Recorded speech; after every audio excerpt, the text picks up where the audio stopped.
Hello दोस्तों, मैं हूं अनिल यादव। स्वागत है आप सभी का अपने यूट्यूब चैनल में। उम्मीद करते हैं आप लोग अच्छे होंगे और अच्छे से आप लोग एसएससी जीडी की तैयारी कर रहे होंगे। और एसएससी जीडी का फॉर्म भी निकल चुका है, तो जिसकी वजह से आप लोग जी तोड़ मेहनत करें, जिससे आप लोग का सिलेक्शन पक्का हो सके। ठीक है, मैं आप लोगों के सामने एसएससी जीडी 2024 की जो बुक है, इससे मैथ कराने जा रहा हूँ चैप्टर वाइज चैप्टर। ठीक है ना। तो जो मैंने पहला जो चैप्टर परीक्षा हुई थी, ये आपको है 20/2/2024 को जो परीक्षा हुआ था, उसका मैथ का सॉल्विंग कराने जा रहा हूँ। रीजनिंग का मैंने सॉल्विंग करा दिया। मैंने आप लोग को इसमें वीडियो भी डाल दिया, आप लोग चाहे तो उसको भी देख सकते हैं। इससे आपको काफ़ी ज़्यादा हद तक फ़ायदा होगा। तो चलिए देर नहीं करते हुए डायरेक्ट प्रश्न की तरफ बढ़ते हैं। तो पहला क्वेश्चन चलिए देखते हैं। ठीक है ना। चलिए, तो पहला क्वेश्चन ये रहा दोस्तों। क्वेश्चन ये कह रहा है कि एक क्रिकेट टीम में 7 पुरुषों की आयु 26 है, 25 है, 21 है, 29 है, 24 है, 28 है और 22 है। तो उनकी औसत आयु कितनी है, ये क्वेश्चन है। बहुत प्यारा सा सवाल दिया है। तो ऐसे सवाल जब औसत का दे तो आप कैसे बनाओगे? तो औसत का एक फार्मूला है, सिंपल सा है। ठीक है ना। औसत का फार्मूला होता है दोस्तों, योग भागा संख्या। जितनी संख्या है उतना से भागा दे दीजिएगा योग में, तो आपका औसत निकल जाएगा। ये औसत का फॉर्मूला होता है। अब हमको क्या करना है, जितनी भी संख्या है सबको जोड़ देना है। ठीक है ना। कितनी है, योग कैसे निकालेंगे? सबको जोड़ के तो योग निकलेगा ना। तो 25 + 21 + 29 + 24 + 28 + 22 है। ठीक है ना। आज संख्या से भागा देंगे। कितनी संख्या है? 7 संख्या है ना। 7 पूछ दिया हुआ तो संख्या कितना? 7 है। 7 से हम लोग भागा देंगे। जब हम इसको जोड़ेंगे ना तो मेरा आएगा 175। ठीक है ना। और कितना संख्या? 7 है। 7 से भागा दे देंगे तो मेरा औसत डायरेक्ट निकल जाएगा। अब देखिए 7 दूनी के 14, 3 7 5 35। मेरा कितना आया? 25 मेरा आंसर आया दोस्तों। इसका औसत कितना होगा? 25 होगा। ऑप्शन सी इसका करेक्ट आंसर होगा। ठीक है, उम्मीद करें आप लोगों को समझ में आ रहा है। मतलब क्या, औसत का मतलब ये होता है कि सभी संख्याओं को जोड़ करके जितनी संख्या उतनी संख्या से भागा दे दीजिएगा, आपका औसत निकल जाएगा। ठीक है ना। चलिए बढ़ते अब अगले सवाल की तरफ। चलिए बढ़ते अब अगले सवाल की तरफ। अगला सवाल क्या कह रहा है दोस्तों? एक कुर्सी का अंकित मूल्य 2000 रुपया है। 20% और X% की 2 क्रमिक छूट देने के बाद वह कुर्सी 1400 रुपया में बेची जाती है। तो X का मान कितना होगा, ये क्वेश्चन है। मतलब क्वेश्चन समझाने का मतलब ये है कि 2000 रुपया अंकित मूल्य, इस पर 2 बार छूट दिया गया। एक बार 20% छूट दिया गया, एक बार X% छूट दिया गया। दोनों छूट देने के बाद इसका दाम कितना हो गया है? 1400 रुपया हो गया है। तो X का मान कितना होगा, ये क्वेश्चन है। तो X का मान मतलब दूसरा छूट कितना होगा, ये क्वेश्चन है। तो कैसे बनाएंगे? पहले हम लोग पहला छूट दे देते हैं। ठीक है ना। कितना टोटल दाम कितना है? 2000 रुपया है। 2000 रुपया में पहला छूट कितना दिया गया? 20%। छूट जो होता है 100 में माइनस करके लिखिएगा। तो 100 में 20 कम कर दें तो कितना आ जाएगा? 80%। मैंने पहला छूट देने के बाद कितने परसेंट में बेचा? 80% में बेचा है। 2 से 2 जोड़ करिए, 8 दूनी के 16। 1600 रुपया पहला छूट देने के बाद इसका दाम हो गया। अब दूसरा भी छूट दिया, तो उसका दाम कितना हो गया? 1400 रुपया हो गया। तो रुपया में छूट कितना मिला?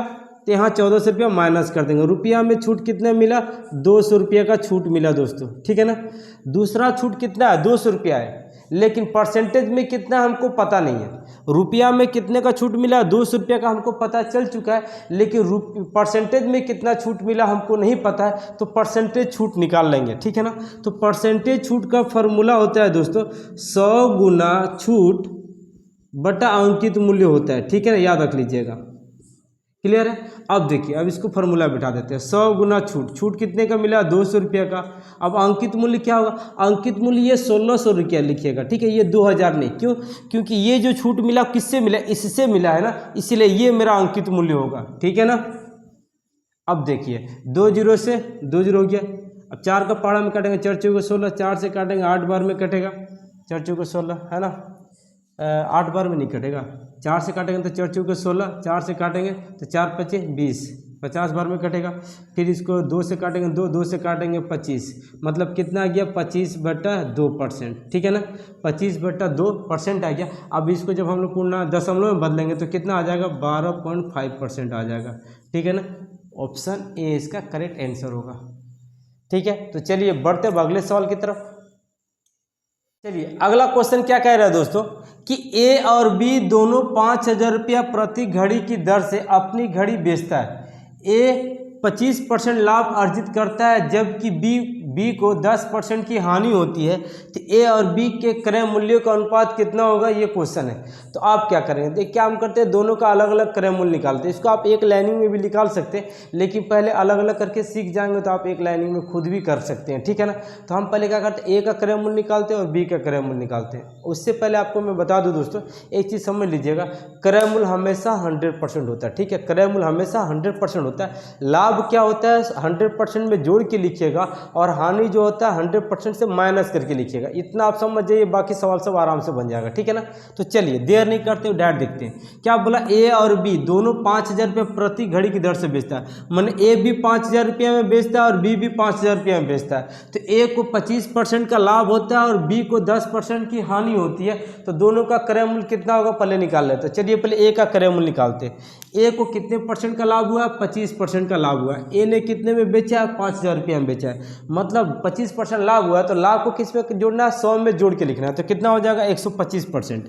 मतलब ए जो है 125% में बेचा है, रुपया में कितने में बेचा है, 5,000 रुपया में, ठीक है ना। तो 125% बराबर कितना, 5,000, इसीलिए 1%, इसीलिए आप 100% कर देंगे तो ए का क्रय मूल्य निकल जाएगा। क्लियर है ना। अच्छा, अब इसको आप काट सकते हैं। 25 चौके 100, 25 बचे 125, 5 से काटेंगे, एक बार में कटेगा तो कितना आ गया, 4,000 रुपया। मन ए का क्रय मूल्य कितना आ गया, ए का क्रय मूल्य आपको आ गया 4,000 रुपया, ठीक है ना।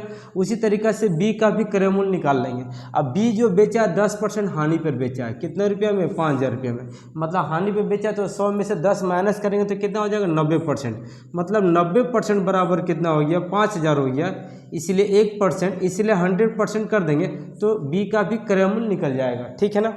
अब देखिए 1 0 से 1 0, अब तो 9 से तो कटेगा नहीं, कोई दिक्कत नहीं है। तो कितना इधर हो जाएगा, 2 0, इधर हो जाएगा 2 0, ठीक है, बटा 9। ये हो गया आपको बी का क्रय मूल्य, ठीक है। क्वेश्चन क्या कह रहा है, ए और बी के क्रय मूल्य का अनुपात पूछ रहा है। तो ए का क्रय मूल्य कितना है, 4,000 है, चलिए ठीक है।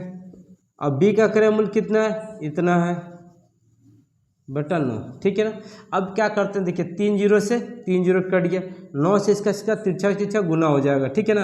9 चौके 36 अनुपात 50।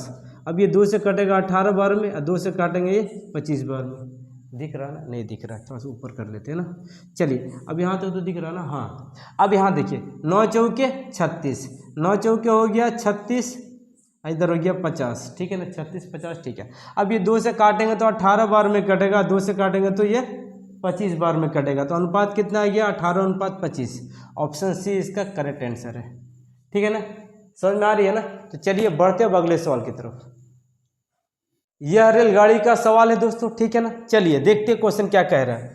2 रेलगाड़ी समान चाल से विपरीत दिशा में चल रही हैं। यदि प्रत्येक रेलगाड़ी की लंबाई 320 मीटर है और वे 18 सेकेंड में एक दूसरे को पार करती हैं, तो प्रत्येक रेलगाड़ी की चाल कितनी है, ये क्वेश्चन है। देखिए क्वेश्चन क्या कह रहा है दोस्तों, 2 रेलगाड़ियाँ एक दूसरे के विपरीत आ रही हैं और प्रत्येक रेलगाड़ी की लंबाई कितनी है, 320। मतलब इस रेलगाड़ी की भी लंबाई 320 है और उस रेलगाड़ी की भी लंबाई 320 है, और दोनों रेलगाड़ी एक दूसरे को पार करती है कितना सेकंड में, 18 सेकंड में। तो मैं आपको बता दूं कि जब भी दो रेलगाड़ी विपरीत दिशा से आती है तो दोनों का चाल जुटा हुआ रहता है, ठीक है ना। और एक दूसरे को पार कर रही है, एक दूसरे को पार कर रही है, मतलब एक दूसरे की लंबाई को पार कर रही है, ठीक है ना।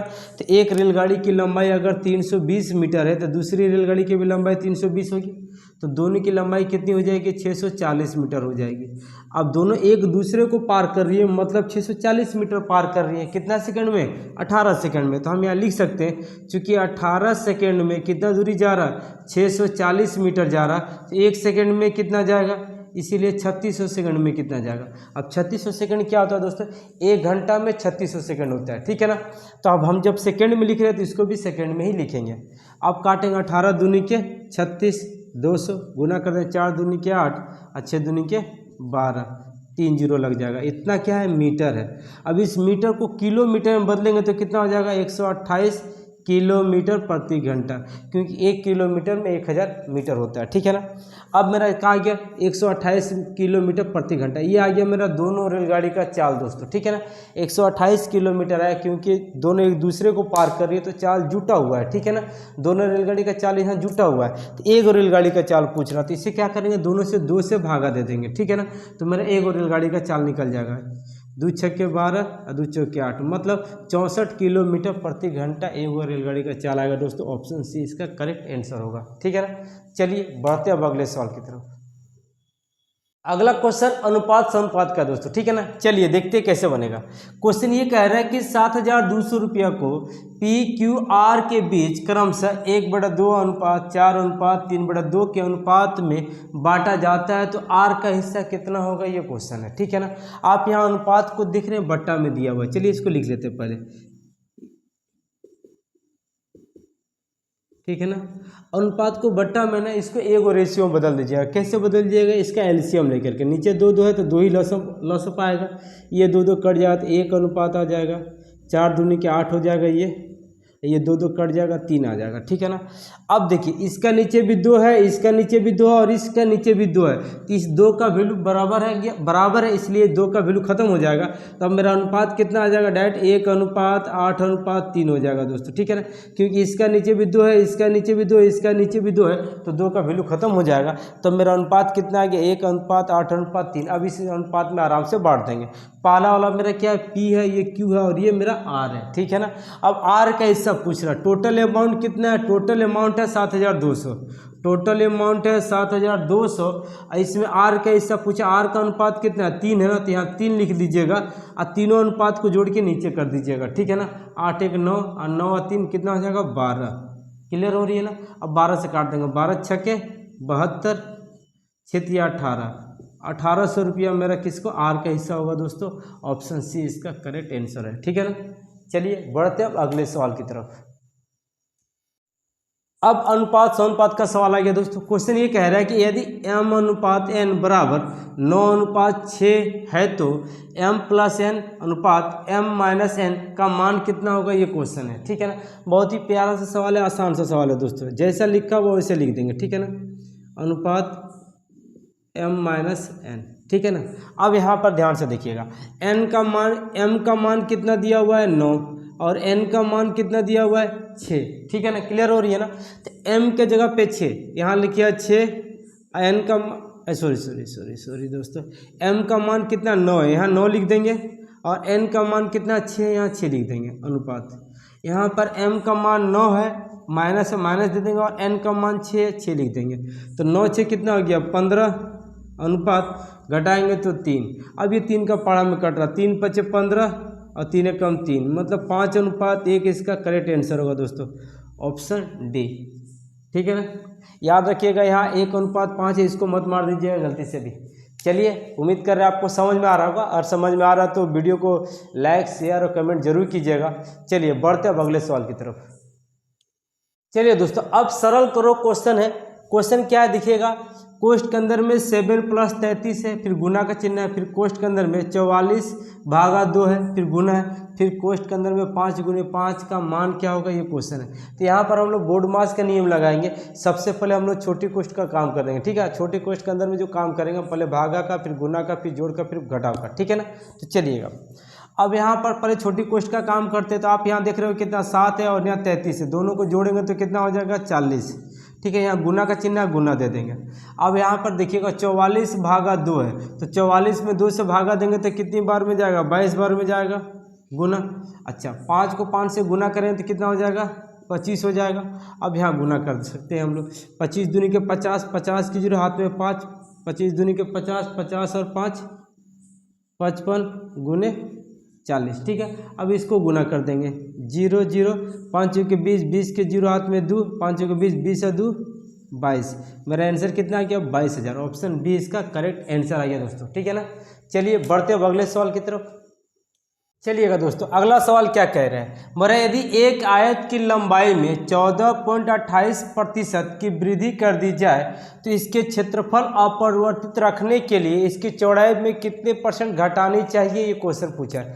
मतलब क्षेत्रफल में कोई परिवर्तन नहीं होना चाहिए दोस्तों, लंबाई में तो बढ़ गई तो चौड़ाई में कितने % कम कर दिया जाए कि क्षेत्रफल अपरिवर्तित रहे। ऐसा सवाल आए तो बहुत ही आसानी से आप बना सकते हो, कोई दिक्कत नहीं आएगी। आपको क्या करना है देखिएगा, जब भी इस प्रकार का सवाल आया तो आप कैसे करना है, इतना % का वृद्धि हुआ है तो वृद्धि को ऊपर लिख लीजिएगा, ठीक है ना।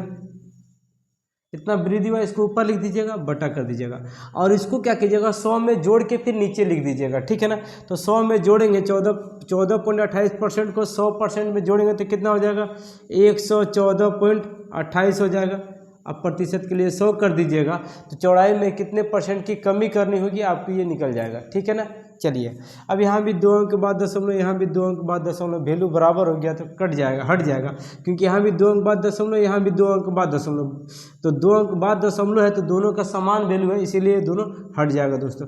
अब इसको जब हम लोग गुना कर देंगे तो कितना आ जाएगा 1428, 100 के साथ गुना कर देंगे तो 00 आ जाएगा, और नीचे कितना आ जाएगा 114.28 आ जाएगा, ठीक है ना। जब इसको हम लोग भागा देंगे, इसको काटेंगे जब इसको, तो मेरा आ जाएगा 12.49% लगभग में आ जाएगा दोस्तों, ठीक है ना। जब आ जाएगा तो इसको हम लोग कितना लिख सकते हैं 12.5% लिख सकते हैं, यही मेरा आंसर होगा, ठीक है, क्योंकि ये लगभग में आ रहा है इसीलिए हम लोग 12.5% इसका आंसर मारेंगे। उम्मीद कर आपको समझ में आ रहा होगा। चलिए बढ़ते हैं अब अगले सवाल की तरफ। अगला क्वेश्चन है दोस्तों लाभ हानि का सवाल है। क्वेश्चन ये कह रहा है किसी वस्तु का विक्रय मूल्य 5175 रुपया, विक्रय मूल्य मतलब बेचा हुआ मूल्य दोस्तों, ठीक है ना, और उस पर 25% की छूट दी गई है, तो वस्तु का अंकित मूल्य कितना है, ठीक है ना। तो देखिएगा छूट जो होता है हमेशा अंकित मूल्य पर ही दिया जाता है दोस्तों। तो अंकित मूल्य मान लीजिए कि 100% है। अब 25% का छूट दिया गया मतलब कितने परसेंट में बेचा गया 75% में बेचा गया। छूट और हानि जो था 100 से माइनस करके लिखिएगा, ठीक है ना, क्लियर हो रही है ना। तो अब अंकित मूल्य अगर 100% है, अब 25% का छूट दिया गया तो 100 में से 25 घटाया तो कितना आ जाएगा 75%, मतलब 75% में बेचा गया है। और रुपया में कितना में बेचा गया 5175 रुपया में बेचा गया है, मतलब 75% बराबर इतना, इसीलिए 1%, इसीलिए 100% कर देंगे तो अंकित मूल्य निकल जाएगा दोस्तों। क्लियर हो रही है ना। चलिए 25 से काटेंगे, 25 या 75, 25 चौके 100, 3 से काटेंगे, 3 एकम 3, 3 सत्ते 21, 3 दूनी के 6, 3 पचे 15, ठीक है ना। 4 से गुना कर देंगे तो 4 पचे 20 के 0 हाथ में 2, 4 दूनी के 8, 2 10, 10 के 0 हाथ में 1, 7 चौका 28 और 1 29, 2 4 एकम 4, 4 2 6, मतलब 6900 इसका दाम आ जाएगा दोस्तों। ऑप्शन बी इसका करेक्ट आंसर हो जाएगा, ठीक है ना। अगर वीडियो आप लोग को अच्छी लग रही है, सवाल समझ में आ रहा है तो चैनल को सब्सक्राइब जरूर कीजिएगा और लाइक भी कीजिएगा दोस्तों, ठीक है ना। अब वीडियो कैसी लग रही है कमेंट में जरूर बताइएगा, जिससे आगे वीडियो बनाने में मुझे भी हिम्मत आए, मज़ा आए, ठीक है ना। तो चलिए बढ़ते हैं अगले सवाल की तरफ। चलिए दोस्तों अगला सवाल साधारण ब्याज पर है, ठीक है ना। क्वेश्चन क्या कह रहा है देखते हैं। किसी धनराशि पर 40 वर्षों तक प्राप्त साधारण ब्याज उस धनराशि का 2/5 है, तो वार्षिक ब्याज दर कितनी है, ये क्वेश्चन पूछा है, ठीक है ना दोस्तों। याद रखिएगा दोस्तों, जब भी आपको बट्टा में अगर आपको दिखाई दे, जैसे यहाँ 2/5 है ना, तो आपको क्या करना, शुरू से पढ़ना है और देखना है जिसके बारे में सबसे पहले बोला गया है ना वो हो जाएगा ऊपर वाला, और जिसका नाम बाद में लिया हो जाएगा वो नीचे वाला, ठीक है ना। अब यहाँ से पढ़ते हैं। किसी धनराशि पर 40 वर्षों तक प्राप्त साधारण ब्याज, पहले किसका नाम लिया है साधारण ब्याज, उस धनराशि का, है ना। तो मतलब है साधारण ब्याज, मतलब साधारण ब्याज मेरा कितना है, ऊपर 2 पकड़ लीजिएगा। धनराशि मतलब मूलधन मेरा कितना है, पी कितना है 5 है, और टाइम कितना दिया हुआ है 40 दिया हुआ है। तो दर पूछ रहा, रेट पूछ रहा, ये मेरा क्वेश्चन है, ठीक है ना। तो आराम से आप दर निकाल सकते हैं। दर का फॉर्मूला क्या होता है दोस्तों 100 गुने ब्याज, 100 गुने ब्याज, ब्याज मेरा कितना है 2 है ना। 100 गुने ब्याज, मूलधन गुने समय, मूलधन मेरा 5 है, समय मेरा कितना है 40। बस काटेंगे, मेरा सॉल्व करेंगे, आंसर आ जाएगा। अब देखिए 1 0 से तो 1 0 हो गया, 2 दूनी के 4, 5 दूनी के 10, 2 2 कट जाए, कितना बार में कटा 1 बार में कटा, तो दर मेरा कितना आ गया 1% आ गया दोस्तों। ऑप्शन ए डी इसका करेक्ट आंसर, ठीक है ना। चलिए बढ़ते हैं अगले सवाल की तरफ। अगला सवाल समय और कार्य का दोस्तों बहुत मजेदार सवाल है, देखते हैं क्वेश्चन क्या कह रहा है। 8 दिनों तक काम करने के बाद राखी को पता चलता है कि अभी तक केवल 10% काम पूरा हुआ है। वह पूनम को काम पर रखती है जो राखी से 20% अधिक कुशल है, ठीक है ना। तो शेष काम को पूरा करने में उन्हें कितने दिन लगेंगे, ये क्वेश्चन है। तो ऐसे सवाल को आप बनाओगे कैसे, चलिए मान लेते हैं, ठीक है ना। मान लेते हैं, यहाँ लिख देते हैं राखी, यहाँ लिख देते हैं पूनम, दोनों का कार्य क्षमता निकालते हैं। मान लेते हैं राखी जो है 100 काम करेगी, 100 काम एक दिन में करती है, तो पूनम कितना दिन करेगी? पूनम नाम है ना, ठीक है। चलिए, पूनम कितना करेगी? क्योंकि किताब में क्या लिखा है, जो राखी से 20% अधिक कार्यकुशल है। मतलब पूनम जो है राखी से 20% अधिक काम कर रही है, तो ये अगर 100 काम करेगा तो ये कितना करेगा? 120 काम करेगा, क्योंकि ये पूनम जो है राखी से 20% अधिक है, तो 100 का 20% कितना होता है? 120 होता है, ठीक है ना। इससे 20% अधिक होगा, इसलिए इसमें 20 जोड़ के लिख देंगे पूनम का कार्य। अब देखिए, एक जीरो से एक जीरो काट दीजिए, है ना। अब यहाँ पर ध्यान से देखते हैं, मैंने राखी जो है मान लीजिए कि 100 यूनिट काम करती है, 100 यूनिट काम करते हैं पर दिन, एक दिन में 100 यूनिट काम कर 10 यूनिट काम करती है। अब पूनम जो है 12 यूनिट काम करती है एक दिन में, ठीक है ना। तो पूनम जो है एक दिन में 12 यूनिट काम कर रही है और राखी जो है एक दिन में 10 यूनिट काम कर रही है। क्लियर है। अब हम लोग शुरू से पढ़ेंगे। शुरू में क्या कह रहे हैं कि 8 दिन तक काम किया। अब राखी ने 8 दिन तक लगातार काम किया। एक दिन में अगर 10 काम कर रही है तो 8 दिन में कितना करेगी, है ना, 80 यूनिट करेगी। क्लियर हो रहा है ना। 80 यूनिट जब कर लिया तो राखी को पता चला कि अभी तो सिर्फ 10% काम हुआ है। इसका मतलब ये कितना परसेंट है? 10% है। मतलब 10% बराबर कितना? 80 यूनिट है, इसलिए 1%। इसीलिए कितना काम बाकी है? क्योंकि 10% काम कर लिया है, इसका मतलब 90% बाकी है। तो 90% कितना होगा? ठीक है ना। 1 0 से 1 0 8 9 72, मैंने 720 यूनिट काम इन लोगों को करना है, ठीक है ना, दोनों को मिल करके। अब दोनों को मिल करके इतना काम करना है, कितना? 720 यूनिट, क्योंकि 90% निकाल ली, क्योंकि 10% काम तो कंप्लीट हो चुका था, बच गया था सिर्फ 90%। तो 90% कितना होगा? तो देखिए गुना कर देंगे तो मेरा आ गया 720 यूनिट आ गया। इतना ही काम करना है, किसको? दोनों को मिल करके। अब देखिए, एक दिन में ये 10 यूनिट कर रहा और एक दिन में ये 12 यूनिट कर रहा, दोनों को जोड़ देंगे तो कितना हो जाएगा? 22 यूनिट काम हो रहा एक दिन में। तो टोटल 720 यूनिट को काम को करने में कितना लगेगा, कितना दिन लगेगा? तो 22 यूनिट से भागा दे देंगे तो वो लोग को टोटल कितना दिन लगेगा ये क्वेश्चन निकल जाएगा आंसर में, ठीक है ना। 2 से काटेंगे 11, 2 से काटेंगे 360, 36 दूनी के 72, ठीक है। मतलब कितना आ गया? 360/11 दिन का समय लगेगा दोस्तों। ऑप्शन ए इसका करेक्ट आंसर होगा, ठीक है ना। कैसे बना एक बार देख लेते हैं। हम क्या किए, राखी को मान लें कि राखी जो है 100 यूनिट काम करती है एक दिन में, तो पूनम कितना करेगी? क्योंकि पूनम जो है इससे 20% अधिक है, तो ये 100 होगा तो ये कितना होगा? 120 होगा, ठीक है ना। 1 0 से 1 0 काट देंगे तो मेरा कितना आ गया कि राखी जो है 10 यूनिट काम करती है एक दिन में, और पूनम जो है 12 यूनिट काम करती है एक दिन में। जबकि पूनम ने 8 दिन काम किया है, तो एक दिन में 10 यूनिट काम कर रही है, तो 8 दिन में कितना करेगी? 80 यूनिट करेगी। अब जब 80 यूनिट कर लिया तो ये कितना परसेंट है? 10% है। मैंने 10% वो काम कर चुकी है, तो इसका मतलब बाकी कितना है? 90%। 90% निकाल लेते हैं, तो 10% बराबर 80, इसलिए 1%, इसलिए 90% कितना होगा? काटे तो कितना आ गया? 720 यूनिट। मतलब इतना यूनिट दोनों को मिल के करना है, और दोनों एक दिन में कितना कर रहा है? ये 10 यूनिट काम कर रहा है, ये 12 यूनिट काम कर रहा है, दोनों को जोड़ देंगे तो 22 यूनिट काम कर रहा है। तो टोटल 720 में 22 से भागा दे देंगे तो उन लोगों को टोटल काम करने में, मतलब 720 यूनिट काम करने में कितना दिन लगेगा ये निकल जाएगा, ठीक है ना। तो काटे तो कितना आ गया? 360/11 दिन का समय लगेगा। ऑप्शन ए इसका करेक्ट आंसर होगा दोस्तों, ठीक है ना। चलिए बढ़ते अब अगले सवाल की तरफ। सरलीकरण का सवाल है दोस्तों, और इसको हम लोग बोर्ड मास के नियम पे बनाएंगे, ठीक है ना। बोर्ड मास का नियम क्या कहता है? पहले हम लोग छोटी कोष्ठ का काम करेंगे, और उसके बाद सबसे पहले हम लोग का काम करेंगे, उसके बाद भागा का, उसके बाद गुना, फिर जोड़, फिर घटाओ। क्लियर है ना। सबसे पहले हम लोग का काम करेंगे, अगर का दिया है तो, ठीक है ना। अच्छा, का मतलब क्या होता है? गुना। अब यहाँ पर देखेंगे, यहाँ पहले सबसे पहले का दिया, का मतलब क्या होता है? गुना, ठीक है ना। अब पहले हम लोग इसको सॉल्व करेंगे छोटी कोष्ठ के अंदर में, ठीक है ना। तो 96 को 2 से गुना करेंगे तो कितना होगा? 6 दूनी के 12, हाथ में 2, 9 18 और 1 19, भागा कितना है? 24। इसको 24 से हम लोग भागा दे देंगे, ठीक है ना। अब 24 से भागा देंगे तो कितने बार में कटेगा? 8 बार में कटेगा क्या? 8 चौके 32, 3 8 दूनी 16 3 19, हाँ 24 से भागा देंगे तो 8 बार में कटेगा। अब इसका टोटल वैल्यू कितना हो गया दोस्तों? इसका टोटल वैल्यू मेरा हो गया 8, ठीक है ना। 8 जब बाहर निकलेगा, अब हमको पहले क्या करना है? पहले फिर का काम करना, फिर यहाँ पर का है तो का काम पहले हमको करना है। तो का मतलब क्या होता है? गुना। किसके साथ? इसका गुना हो जाएगा, ठीक है ना। तो 6 चौके 24 के 4, हाथ में 2, 4 12 13 14, 144 भागा, ठीक है ना। इसके साथ जब हम सोल्व किए थे तो कितना 8 आया था, तो 8 मेरा यहाँ आ जाएगा। अब 144 में 8 से हम लोग भागा देंगे, ठीक है ना। अब आप 8 से भागा देंगे तो कितने बार में जाएगा? 8 कम 8, ठीक है ना। 8 कम 8 जाएगा तो 6 8 8 64, कितना आ गया 18 आ गया। इसको वैल्यू किए तो कितना 18। अब 18 को किसके साथ गुना करना है, 41 के साथ गुना करना है।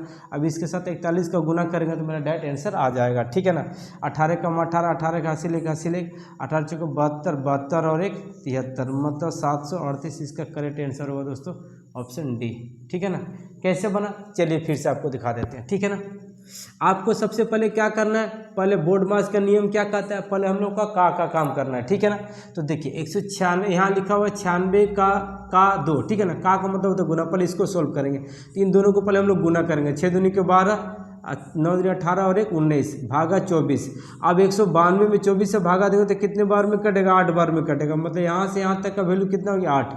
अब जब हम बाहर निकलेंगे तो देख रहे हैं यहाँ भागा है, उससे पहले यहाँ का है, तो पहले हम लोग का काम करेंगे। का मतलब होता है गुना, मैंने इन दोनों को गुना करना है। जब इन दोनों को गुना किया तो मेरा कितना आ गया 144 आ गया, भागा इसका वैल्यू कितना आया था 8 आया था, 8 से भागा दे देंगे। जब 8 से इसको भागा देंगे तो कितने बार में कटेगा, 18 बार में कटेगा। और जब 18 बार में कटा इसके बाद यहाँ पर कितने 41 है गुना में, 41 गुने 18 हो जाएगा। जब इसको दोनों को गुना करेंगे तो कितना आ जाएगा 738 आ जाएगा, जो कि मेरा आंसर ऑप्शन डी होगा, ठीक है ना दोस्तों। इस तरीके से आप बनाइएगा। चलिए बढ़ते अब अगले सवाल की तरफ। अगला सवाल दोस्तों चक्रवृद्धि ब्याज का, बहुत मज़ेदार सवाल है, देखिएगा। बोल रहा है यदि चक्रवृद्धि ब्याज वार्षिक रूप से संयोजित, ठीक है ना, पर रखी गई है, ठीक है ना, मतलब चक्रवृद्धि ब्याज पर रखी गई एक धनराशि 10 वर्षों में स्वयं की 2 गुनी हो जाती है, तो वह समय ज्ञात कीजिए जिसमें धनराशि जो है स्वयं की 4 गुनी हो जाएगी, ठीक है ना। तो समय ज्ञात करना, 4 गुना होने में कितना समय लगेगा, ये क्वेश्चन है। क्वेश्चन ये है कि कोई एक धनराशि है जो 10 वर्षों में दुगनी हो जाती है, तो 4 गुना होने में, मैंने 4 गुना होने में कितना समय लगेगा, ये क्वेश्चन है। ऐसे सवाल को आप बहुत ही आसान तरीके से बना सकते हैं। देखिएगा यहाँ लिख दीजिएगा समय, यहाँ लिख दीजिएगा गुना, कितना गुना हो रहा है, ठीक है ना। यहाँ पर 10 वर्षों में कितना गुना हो रहा है, 2 गुना हो रहा है। जब इस प्रकार का सवाल आएगा ना तो आप 2 गुना हो, 4 गुना हो, 8 गुना, 10 गुना कितना हो रहा है आराम से निकाल सकते हैं, ठीक है ना। पहले थोड़ा सा ध्यान से देख लीजिएगा, सुन लीजिएगा। अब यहाँ पर जब भी सवाल इस तरीके से आपसे पूछा जाए कि 10 वर्षों में कितना गुना हो जा रहा है, 2 गुना, तो 20 वर्षों में कितना गुना होगा, जो गुना इसका हमेशा दुगुना होगा दोस्तों। 2 गुना है तो कितना होगा अभी 4 गुना। 30 वर्षों में कितना गुना होगा, 4 का दुगुना कितना होगा 8, 8 गुना होगा। 40 वर्षों में कितना होगा, 8 का दुगुना कितना होगा 16 गुना। अब यहाँ तक आपको समझ में आ रहा है ना। मतलब यहाँ पर आपने क्या देखा कि समय जो है 10 साल बोला तो सब में 10-10 जुड़ते जा रहा है, लेकिन यहाँ गुना जो है दुगुना होते जा रहा है। मतलब 2 का दुगुना कितना होगा 4, 4 का दुगुना कितना होगा 8, 8 का दुगुना कितना होगा 16। मतलब आप ऐसे समझ सकते हैं कि 10 वर्षों में कितना हो रहा है 2 गुना, 20 वर्षों में 4 गुना, 30 वर्षों में 8 गुना, 40 वर्षों में 16 गुना। अब यहाँ से जो पूछेगा आप यहाँ आराम से निकाल सकते हैं, ठीक है ना। लेकिन सवाल में यहाँ पर क्या पूछा है, 4 गुना होने में कितना समय लगेगा, तो 4 गुना होने में कितना समय लगेगा 20 वर्ष का समय लगेगा दोस्तों। ऑप्शन ए इसका करेक्ट आंसर होगा। मैंने ये एक्स्ट्रा में आपको बता दिया, कभी भी ऐसा पूछे तो आप इस तरीके से सॉल्व कर लेना, ठीक है ना। तो चलिए बढ़ते हैं अगले सवाल की तरफ।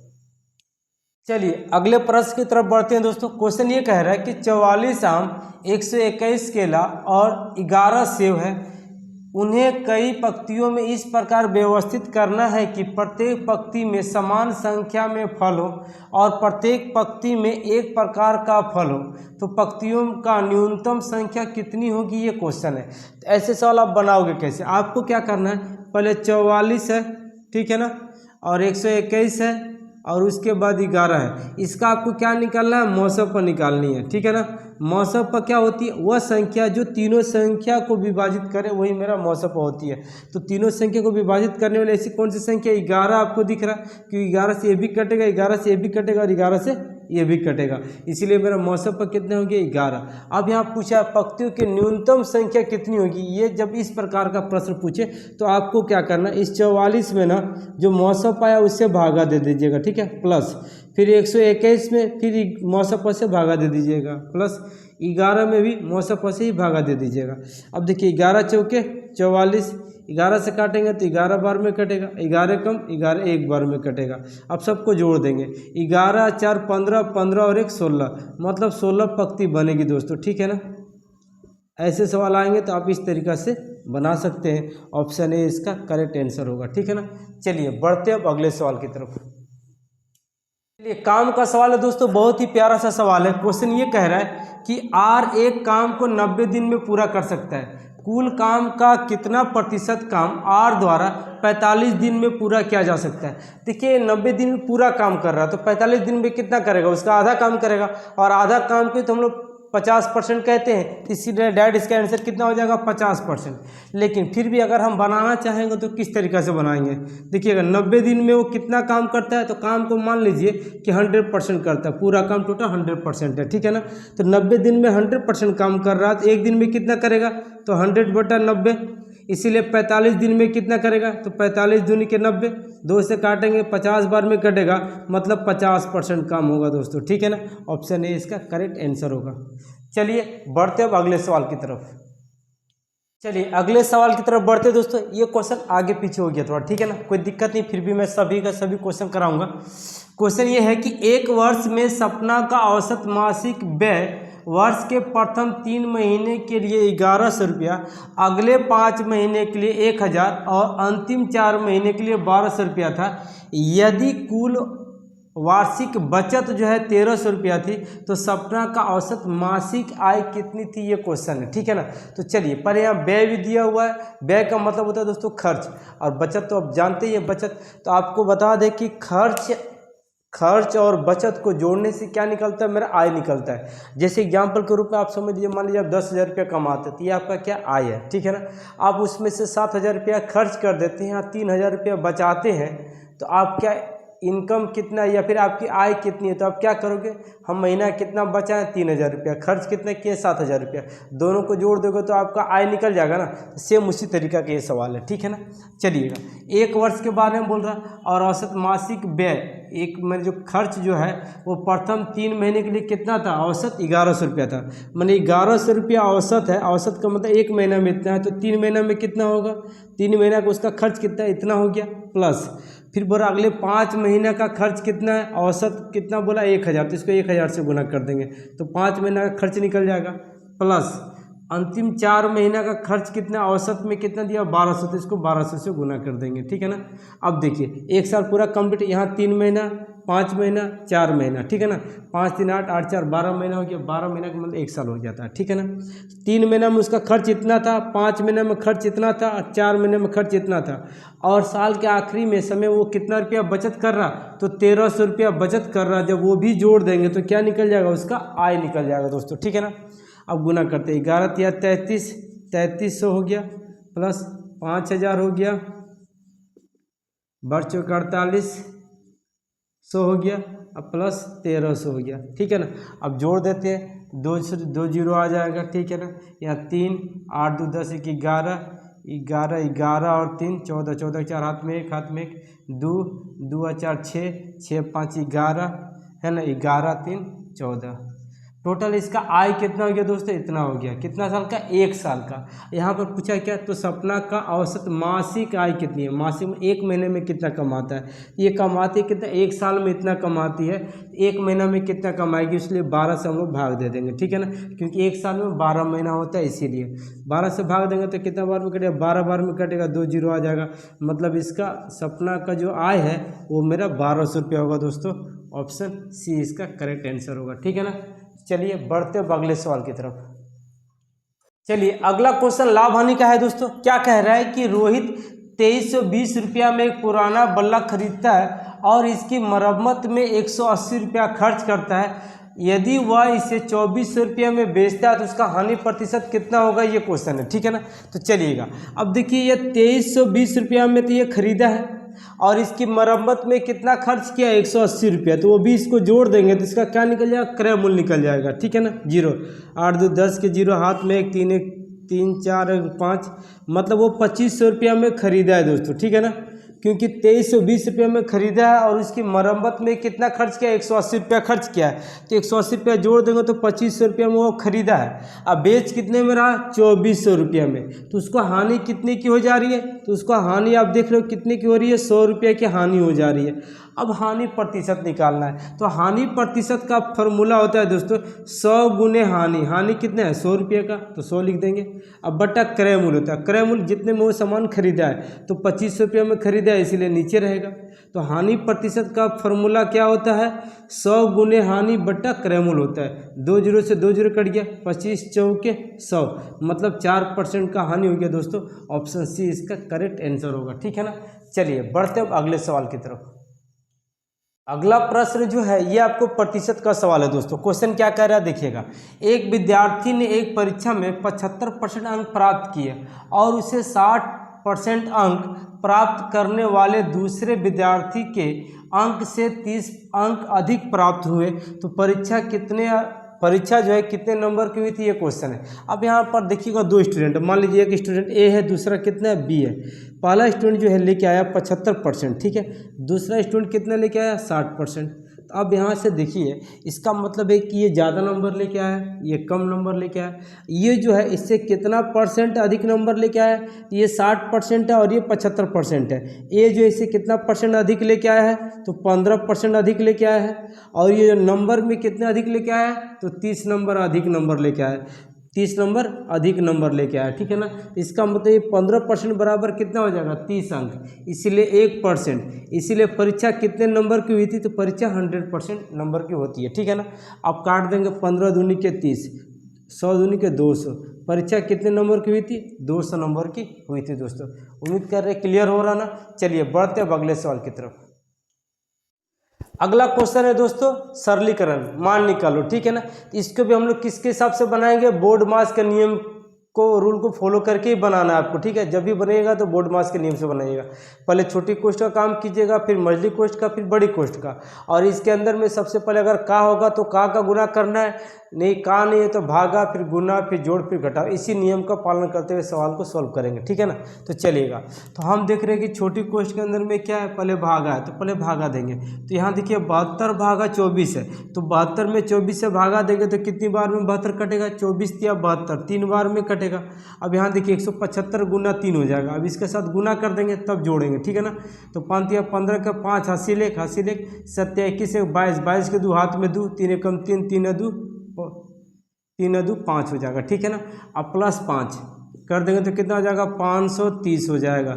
अब ये टोटल काम कंप्लीट। फिर क्या रहा गुना 20, फिर इसके साथ हम लोग 20 का गुना कर देंगे तो क्या होगा 3 दूनी के 6 और 5 दूनी के 10, 1 0 2 0 यहाँ लग जाएगा। अब उसके बाद भागा 2 है, ठीक है। अब भागा 2 से हम लोग भागा कर देंगे इसको, तो 2 5 10, 2 3 6, 0 0 आ जाएगा। तो मैंने 5300 इसका करेक्ट आंसर होगा दोस्तों ऑप्शन ए। उम्मीद कर आपको समझ में आ रहा होगा। चलिए बढ़ते अब अगले सवाल की तरफ।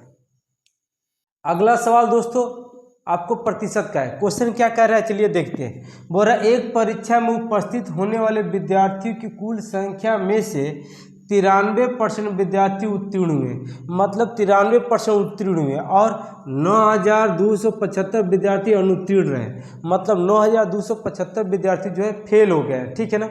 ठीक है, तो परीक्षा में उपस्थित होने वाले विद्यार्थियों का कुल संख्या कितनी है, ये क्वेश्चन है। अब कैसे बनाएंगे देखिए, 93% तो पास है, इसका मतलब 93% पास है, तो फेल कितना है, तो 100 में से 93 घटा देंगे तो कितना आएगा 7% फेल है, क्योंकि टोटल 100% थे, टोटल 100% लड़के उपस्थित थे, जिसमें से 93% पास किए, तो फेल कितने किए, तो 100 में से 93 घटा देंगे तो कितना आ जाएगा 7%, तो 7% फेल किया।